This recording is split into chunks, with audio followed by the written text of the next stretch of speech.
to glory?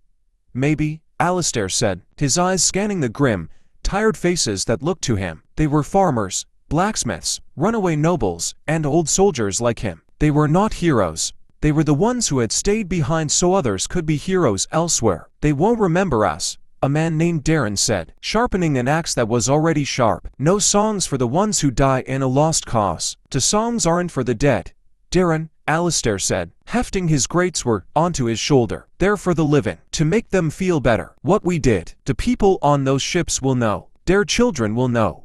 That is enough. The first lines of the enemy came into view. A wall of shields advancing with mechanical precision. Sunlight glinted off a forest of spear points. There was no shouting. No war cries. The Scorpion Legion did not need them. Their silence was more terrifying than any scream. Archers, Alara's voice, clear and sharp, cut through the dread. A dozen bowstrings drew taut. A pathetic number. A week ago, a volley from this wall would have darkened the sky. Wait for it, Alistair murmured. Walking the line, he made eye contact with each of his warriors and nod. A grim smile, a clenched fist. He was not a king or a general. He was a man who had outlived his time, and he would not outlive this day. He was at peace with that. The enemy was in range. Loose.